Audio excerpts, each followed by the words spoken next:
kubongeye kudutega amatwi muri uno mwanya ku bantu mwese mwafasha akanya kanyu kugira ngo twongere kuganira bimwe mu byo twubakira imico yacu byo tuma tubana ku isi n'ababanye neza tukabana n'Imana neza tukaba ku isi turi abantu bayigororokeye kandi dukora ibyiza nk'uko ijambo ry'Imana ribidutegeka mwese tubipfurije amahoro ava ku Mana.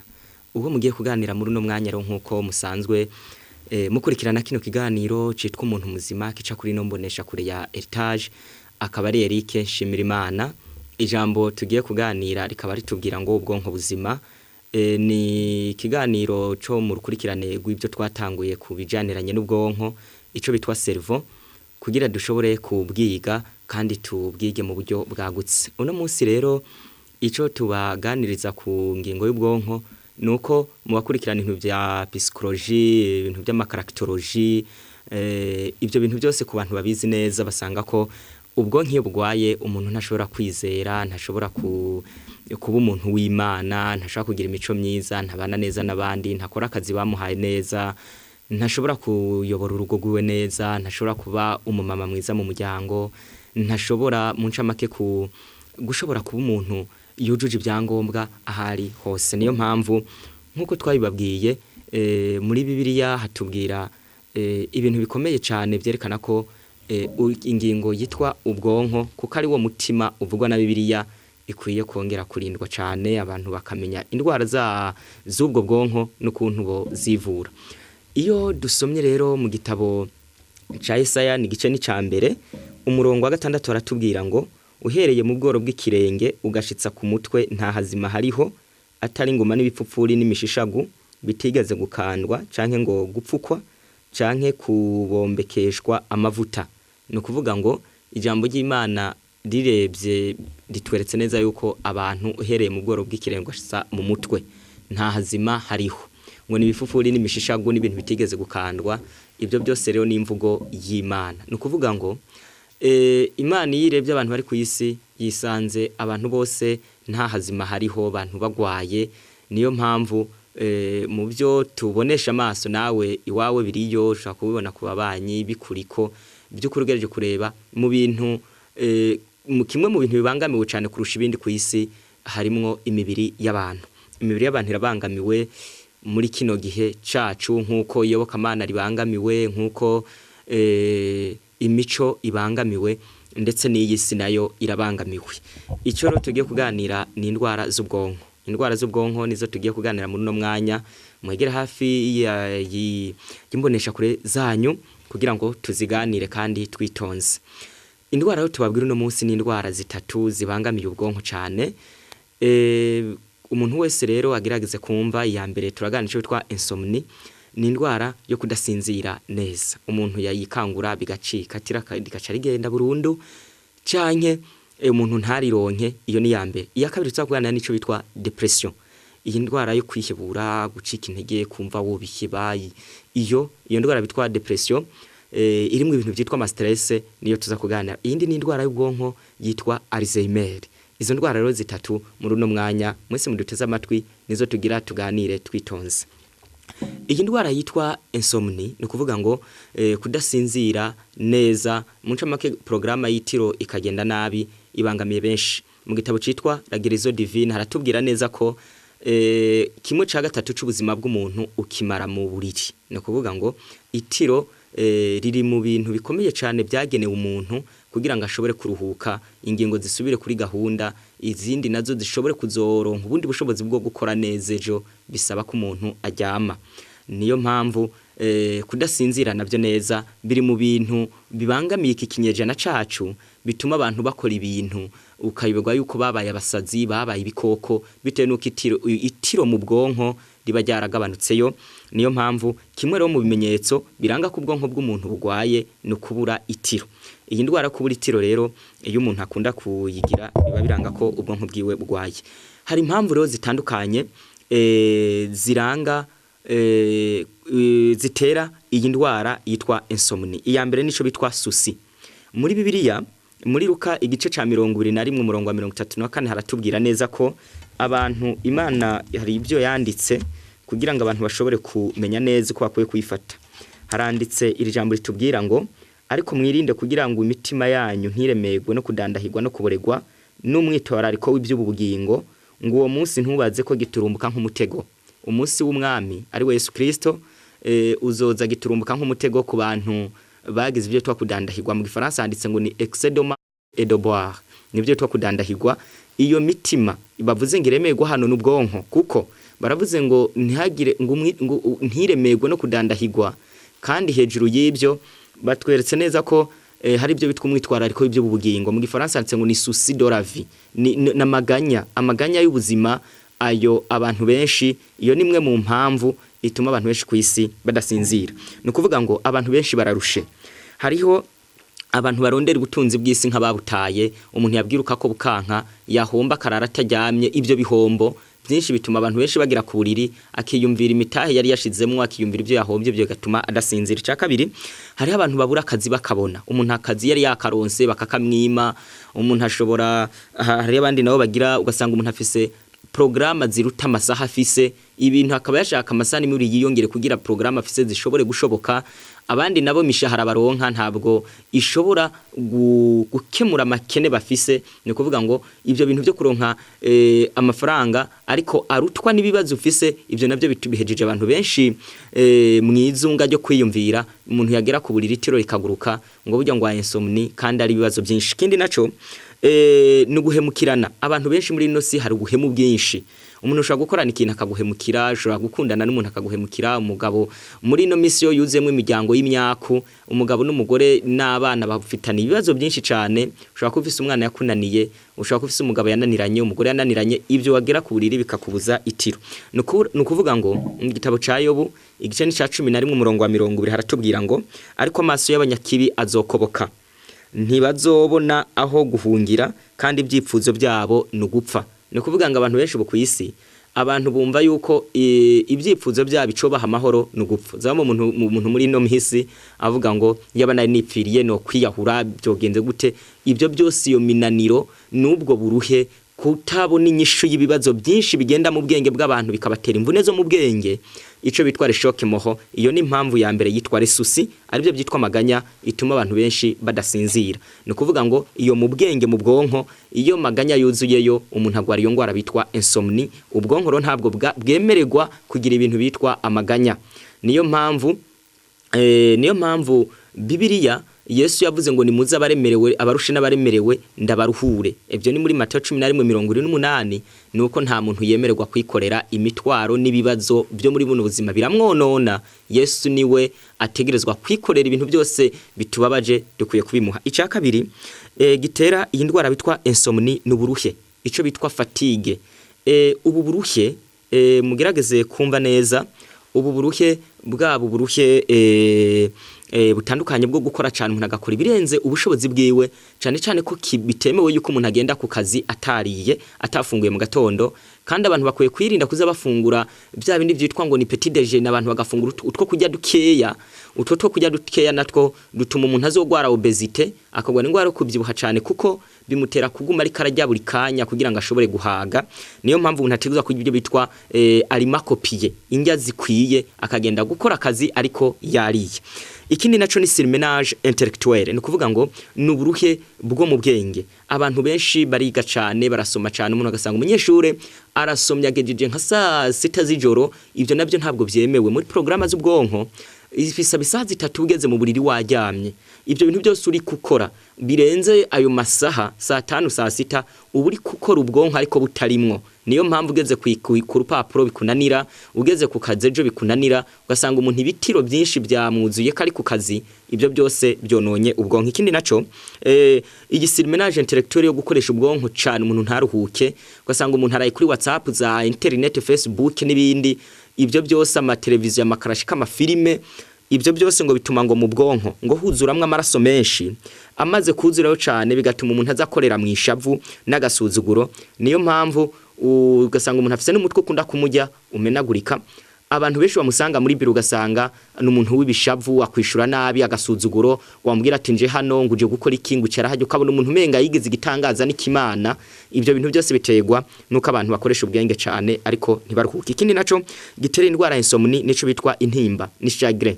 ibyo bintu by'intimba bigenda mu mutima w'umuntu akabonga umuntu akagenda n'ibibazo byamunaniye yaburi inyisho ibyo nabyo bitera indwara ya insomnia. Ikindi naco nico bitwa le choc moral, nimvune zo mu bwenge ziterwa n'ibintu bitandukanye. Ikindi nico bitwa guhangayika ni stress ziterwa n'ibibazo bitandukanye biri ku isi, ushobora kubura bawe, ushobora guhomba, ushobora kumva inkuru mbisho, ivyo bintu byose by'imihangayiko, ushobora kubugwa ingwara ukabona ubucupfa, usize ubutunzi, usize imiryango.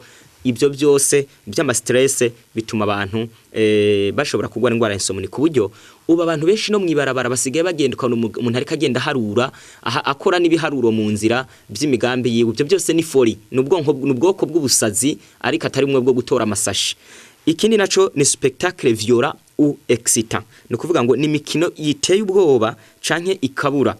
Ibi bintu by'amafilme y'ibizombi ukabona urugabo ruje sinzi rw'ibyinyo, ibintu by'amakarashi kango za shumureta, ibintu byose by'ibifilme n'ibindi bintu byose by'imenga n'iby'ibidayimoni by'amajini, ibintu by'amaforce surnaturelle, ivyo bintu y'abana babiraye babarara barakangagurika bakarota ibyo tware cauchemar, ibyo by'indoto mbi. Abantu iyo bakunda kubireba bitera nabyo insomnia, kuko umuntu ageze kusinzira ayiyumvira ibyo bintu bikagaruka mu bwenge itero rigacika. Niyo mpamvu ibyo bitemerewe kurebwa. Ikindi naco ni inzoga, ico bitwa alcohol. Ibintu byose birimo alcohol nabyo bituma umuntu adasinzira neza, hejuru yuko bicagagura amazi amaraso bikayagira amazi, ariko byica ama vitamine yo mu bwoko bwa B ya mbere na vitamine zo mu bwoko bwa A. Ivyo bigatuma umuntu mu ncamake ashobora kubaho ari umuntu kusinzira neza bigoye. Ikindi naco n'umunywi w'itabi, itabi naryo ritera abantu kudasinzira neza. Ikindi naco nukuba ahantu hari urwamo rwinshi, ni urupangu rurimo ibiradio bivuga, no kuryama inzu yawe irimo ikiradio kivuga cyane, abantu baguma bavuga. Niyo mpamvu abantu bageze gusinzira bakwiye kuzimya radio bakazimya telefone, abantu bakasinzira batuje. Ikindi naco ni manque d'oxygénation, no kuvuga ngo nukubura impwemu nziza aho uryamye. Tubabwire neza ko ubusirimu muri ino misi buvanze n'amajambere, buvanze no kuba umuntu akize, bimaze konona abantu benshi ku buryo inzu z'abantu sanga zirimwo amatapi meza, zirimwo amarido meza, ariko ivyumba bararamwo n'amasaro amadirisha ntiyuguruka ukamenga bayateye rive. Ivyo biratuma ngo iyo umuntu atasinzira neza, ngo ubwonko bwa hano mu gatwe k'inyuma ntiburonke itiro. Umuntu akunda kuvuga ubujambo bwinshi, ntagira amakenga, ntiyita ku bintu, ibintu byose bifata minenegwe. Niyo mpamvu umuntu ntabwo asinzira neza. Ikindi naco ni indwara ya asima, ni indwara yo kugumbiza bitwa constipation, nabyo ibyo biratera kudasinzira neza. Ikindi naco ni fungurwa zikenye cyane, fungurwa zitagira ibyunyunyu bihagije, zitafise amakarori, zitafise ibinyamavuta, zitarimwo amavitamine, zitarimwo n'ibindi bintu bitandukanye. Izo abantu bakunda gufungura ifungurwa zikenye cyane, abo nabo bakunda kudasinzira neza. Ikindi naco nico bitwa nico bitwa cafe. Iri kawa abantu benshi bakunda kurikoresha iyo bafise ari abantu bakunda gucunga impangu, abantu bakunda bibasaba kurara amajoro cyane, ariko ikawa rifise ico bitwa caffeine, ni kiyobya bwenge, ni drogue irimo. Iyo caffeine nayo igeze mu bwonko irabukorera ibyo bitwa irexita, ituma ubwonko bukora nabi bukabura itiro. Niyo mpamvu ku bushakashatsi bwerekana neza ko agatase kamwe kikawa gashobora ububi bwako bushobora gukora mu mubiri w'umuntu hagati y'amasaha 5 canke 6 kakikurimwo. Ico naco ico bitwa cafe naco gituma abantu badasinzira neza. Ikindi naco nico bitwa le dîner copié, ni kuvuga ngo ni fungurwa ariko zifise zitunze cyane zo kumugoroba. Abantu iyo bafunguye bagaca baza gusinzira ntabwo byemewe, bituma abantu badasinzira neza.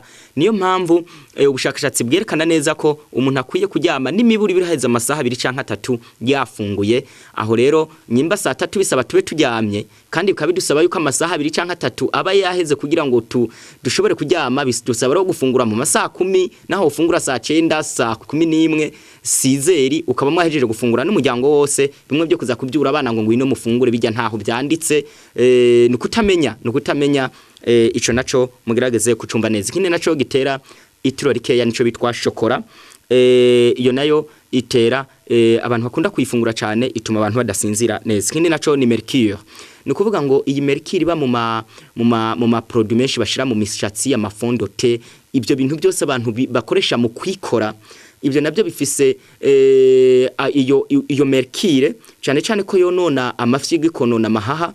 igashobora no konona urukoba ndetse n'amaso, ariko nayo ntisigaho gusa ahubwo ironona n'ubwonko, bigatuma ubwonko bw'abantu muri kino gihe bwamamwe amaprodi bama bashizemwo ibintu byinshi byo guhingura imishatsi.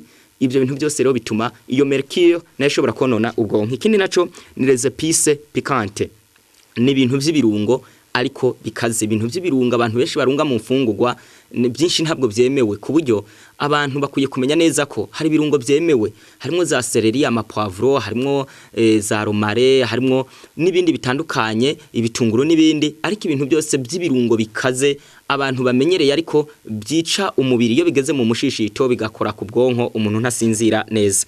Ikindi naco nico bitwa le fromage sec, no kuvuga ngo aya ma fromage abantu bafungura cyane hejuru yo gutuma abantu badasinzira neza, atera n'indwara y'umutima wa hypertension, kandi ibyo bigatuma n'abantu badasinzira neza. Reka tunababwire ko izi fromage hamwe n'inyama byose bisibyo bitwa proteine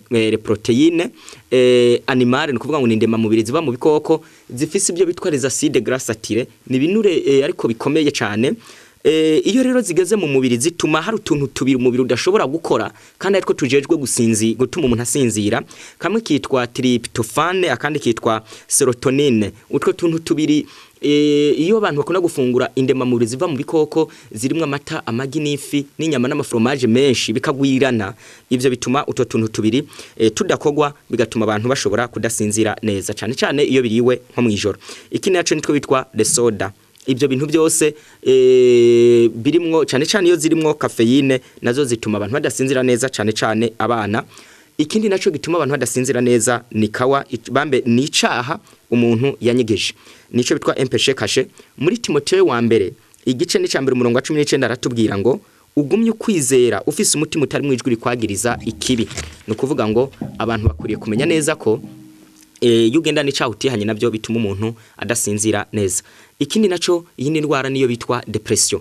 Depression muri Yohana 14 umurongo wa mbere hatubwira neza ko hatubwira ngo ntuhagarike imitima yanyu, mwizere Imana nanje munyizere. No kuvuga ngo uyu mutima wari uvuze kudahagarikwa n'ubwonko. Iyi depression ni indwara irangwa no gucika intege mu bwenge, intimba nyinshi berekejwe no kutaryoherwa, kudasinzira neza, kumva wo kwicarira ntukore canke kwihebura.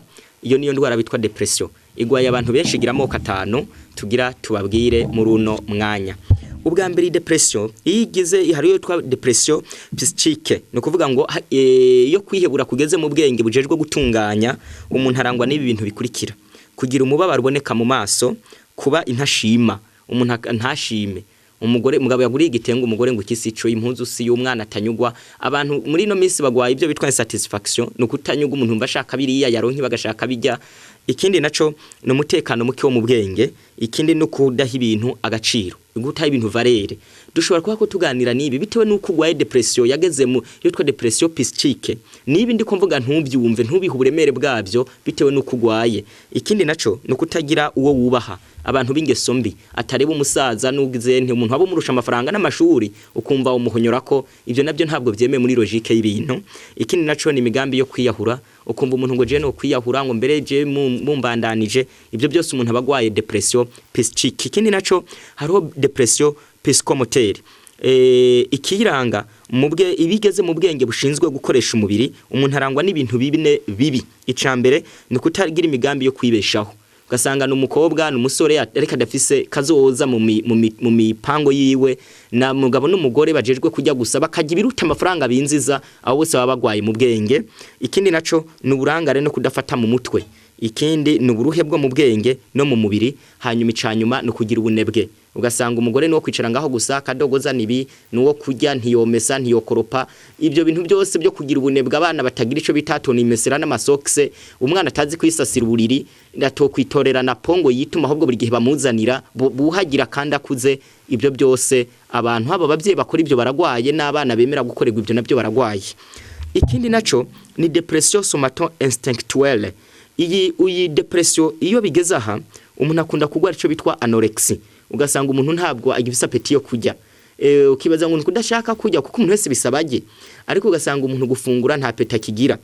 N'abana benshi basigaye mu gufungura wenda kubahendereza bakaba amashugwe, n'abandi bantu ugasanga nta gufungura bagishaka ibyo byose biranga iyo ndwara. Ikindi naco nukujya buri kanya, ikindi nukudasinzira neza canke gusinzira buri kanya, ico bitwa manque d'appétit sexuel. Hariho n'ikindi citwa kutagira ubushake mu mabanga yabubatse, gusanga umugore ntabyo ashaka, umugabo ntabyo ashaka, bose bibaniye gutyo. Ikindi naco no kukunda kugwara indwara ya diarrhée canke ukagwara constipation, canke ugashobora kuribwa mu nda, iyo ufunguye ukaribwa canke kumbura ikuraribwa bitewe n'umushishito wagwaye, bitewe nuko ugwaye iyo depression. Ikindi naco na maladie abondante douloureuse et irrégulière, ni kuvuga ngo ni ubutinya nka bukunda kuva amaraso menshi canke bukababara canke bukaza buhindagurika. Ikindi naco no kwihagarika kenshi kandi bigoranye, ivyo biranga iyo depression somato instinctuelle. Ikindi naco ni gukora nabi ku mutima berekejwe no kugira udusonga ibyo twitwa thoracique. Ibyo benshi nibyo bikunda kubaviramwe indwara yo gusaduka udutsi tw'umutima, bagwa indwara bitwa infarctus de myocarde, itegwa n'agahinda cyane cyane ibibazo bibera mu miryango myinshi bikunda gutuma abantu bicwa n'iyo ndwara. Niyo yishe Yesu, yapfuye azana amaraso avanze n'amazi. Ikindi naco no kuribwa n'umutwe hamwe no kugira ibizungu zungu. Ibyo byose rero biranga iyo depression. Ikindi naco hariho depression melancholique, irangwa no gukora ni bibi umwete mu bibi umuntu agakora umwete. Ikindi naco nukubahuka ibiteye isoni, no udatinya ngo baravuga ngo iki naco no kuvuga ibidakwiriye, no kugira ivyumviro bitareba kure. Ikindi naco n'amakenga make no gusinzira bigacikagurika. Ikindi naco no gukora igihe abantu no depression bayigwaye yitwa depression melancholique. Mukuye kumenya neza ko hari igihe umuntu asinzira bigacigagurika canke ugakora igihe ushakiye kwanka gukora kugira ngo babaze uwakubabaje. No kuvuga ngo hari umuntu yanka kujya ngo ndabahime. Ibyo byose umuntu abagwaye. Kindi naco nukumena ibintu cyane cyane abakozi bo munzu ukabona ibirahura arabimenye n'ibindi, nawe ugakubita ukamwirukana, ahubwo azize ukuntu umutwaza amanyama nawe yararushe. Ikindi naco nukwicecekera ukanka kuvuga. Hari abantu banka kwicecekera ukanka kuvuga, umuntu atabiza kibaza ngo umuntu ngo n'umunyamahoro ngo n'umukristo, ya ahubwo aragwaye. Ikindi naco ubundi bwoko bwa depression ni ibyo bitwa depression saisonnière, no kuvuga ngo ni depression ariko iza ya buri gihe. Ishobora kurangwa no gusinzira buri gihe, umuntu wose ahageze agasinzira atari itiro ryinshi n'amajoro, ahubwo agwaye ko kuyabura kugihe kirekire byamuteye mu itiro ryinshi. Ikindi naco no kumva wojya buri kanya. Ikindi no gusarara canke kugira amahane, cyo bitwa irritabilité. Abantu benshi mu miryango mutubabwire neza ko bitewe nuko abantu bwonko bugwaye ama depression benshi, bituma abantu bamana amahane. Abantu ugasanga ntibari pacifique, ntabwo ari abantu urukundo rwaraheze. Ugasanga umuntu haba ku kazi mu kibano yigira umuntu adashoboka akagenda yuzuye inzira. Ibyo byose bitegwa niyo ndwara. Ikindi naco nukonona ibyo ukora. Ikindi naco nukwinyegeza abandi. Ibyo bintu byose rero biranga iyo ndwara bitwa depression. Niyo mpamvu mwa abantu b'Imana mwe izi ndwara z'ubwonko ziraremereye, bisaba ngo abantu bazimenye neza. Hari iyindi ndwara ndumva dukore tubabwira n'ibyo bafasha yitwa Alzheimer.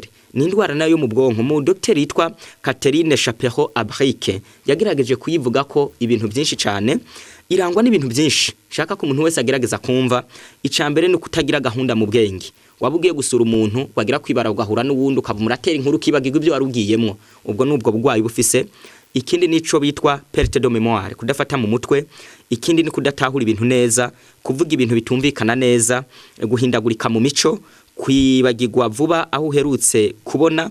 Ikindi ni confusion zo mu bwenge. Ikindi no kuzimiriraho waruzi karite wari wagiyemo kandi uhaza ugo rupangu karuzimiramwo kandi ari ejo wariho waruri.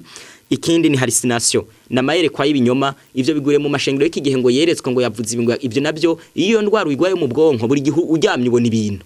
Ikindi naco ni egoisme, kwikunda, kumva utuntu kose ni wewe. Ikindi naco no kudakabakabwa, cyo bitwa insensibility, undi yagira ingorane kumva we nta ngorane. Ikindi ni kubabazwa n'akantu gatoya, kuvuga ibitajanye na sije muriko. Hari abantu bamuri ko muvuga ukuntu muzofata urugendo muze gusura bibi kumva wazanye ngo none ngo ya butike. Ikindi naco no kwama wonona ibintu, kumva urambiwe kubaho, no gutakaza ubwenge akanya gato, kudatinya kubesha, kunanirwa gusoma no kwandika, kutabana neza n'abandi, kudatinya guhemuka, kwibabaza, umuntu ugasanga yogira na suicide. Ikindi ni kuyerera mu ijoro, umuntu ugasanga akunda kuyerera ijoro. Ibyo byose biranga indwara bitwa Alzheimer yo mu bwonko bugwaye. Ikindi ni kwanka kujya na mazimwe, ugasanga umuntu afise ibyo tware komehaje, umuntu ugasanga afise amazimwe. Ikindi naco no kuvuga utujambo twinshi, umuntu adaca, abo mwe nabo babita abantu b'inkuru. Ibyo byose rero umuntu abagwaye iyo ndwara bitwa Alzheimer. Mu byo tugoboka ari byo tugeze ko bantu b'Imana mugerageze kubyumva. Icambere cogoboka ubu bwonko bwaye muri Yohana 14 umurongo wa mbere hatubwira ngo ntimuhagarike imitima yanyu. Abantu bose bakuriye kujana ibibazo byabo kuri Yesu, bakarika kwikorera ibibazo, kuko umuntu ibibazo byikoreye byonona ubwonko bigatera izo ndwara zose. Ico ni kimwe. Niyo mpamvu muri Mateo 11 umurongo wa 28 n'uwa 29 haratubwira ngo abarushe Yesu yavuze ngo abarushe n'abaremerewe nibaze ndabaruhure. Yesu ni waruhura abantu kugira baruhura ibibazo biri ku isi. Ikindi naco no kunywa amazi. Kunywa amazi, umuntu akanywa litiro n'igice ku munsi ku muntu akuze. Ico ariko amazi ntavangwa n'ifungurwa, anyobwa heza amasaha 3 wariye, akanyobwa n'imiru hasige 30 kugeza kuri 45 utarafungura. Ikindi kintu naco ni repos physique. Abantu bakuriye kuza basinzira amasaha 8 mu ijoro, kandi ugasinzira heza amasaha ahaize amasaha 2 canke 3 wafunguye. Ikindi naco ni sukari ariko iva mu bimera, iva mu bintu Imana yaremye. Yabiva mu miseke ibyo twakana sucre, yabiva mu vyamwa no mu bijumbu no mu birayi n'ahandi. Ariko iyi sukari rafine, yisukari ice mu mahinguriro abantu bakunda gufungura, itera indwara nyinshi cyane. Twababwiye iyo ntabwo yemerewe kunyobwa n'abantu bashaka kuza basinzira neza. Ikindi naco no gufungura vitamine yitwa C na B ya mbere na B ya kabiri niyo bitwa B ya gatandatu, hamwe n'icunyunyu bitwa magnesium. Ibi nabyo, iyi vitamine C iva muri bino bintu bikurikira. Turabibabwira mwe muzitoranirizaamwo ibyo mworonke. Cambere ni persile, ikindi ni capucine, ikindi nico bitwa chou fleur, ikindi ni epinari, ikindi ni rishu risanzwe, ikindi ni nkeri, citron, orange, pamplemousse, tomate, petit pois et céleri. Ibyo bintu byose mpejeje kubabwira birimo vitamine C, harimo persile, capucine, chou fleur, epinari, na chou n'inkeri na citron, orange, pamplemousse, tomate, petit pois et céleri. Noneho izi vitamine B ya mbere na B ya kabiri na B ya gatandatu na cacunyunyu bitwa magnesium, bifise ibintu bivamwo nibi bikurikira: ni tungurusumu, ni avoka, ni sesame, ni mihwi, ni soya, ni chou fleur, ni ngano zimeze, ni oignon rouge, ni biyoba, ni papayi, hamwe n'ibindi byinshi. Ibyo mu ncamake bivamwo izo vitamine B ya mbere, B ya kabiri na B ya gatandatu na cacunyunyu bitwa magnesium. Ni tungurusumu, ni avoka, ni sesame, ni umuhwi, ni soya, ni chou fleur, ni ngano zimeze, ni papayi, ni oignon rouge, hamwe n'ibiyoba. Ibyo byose gukunda kubifungura, cyane cyane ibijya by'imboga bikaribwa bwa salade ugira ufungure. Ibi nabyo gakunda umuntu kubikoramwo yaba imitsima, ubuyi, kubijya nk'imboga. Ibyo byose ni byiza. Mu byayi nabyo bifasha ubwonko. Hari ibyayi bitatu, kimwe citwa romare, ikindi citwa time, ikindi citwa mante.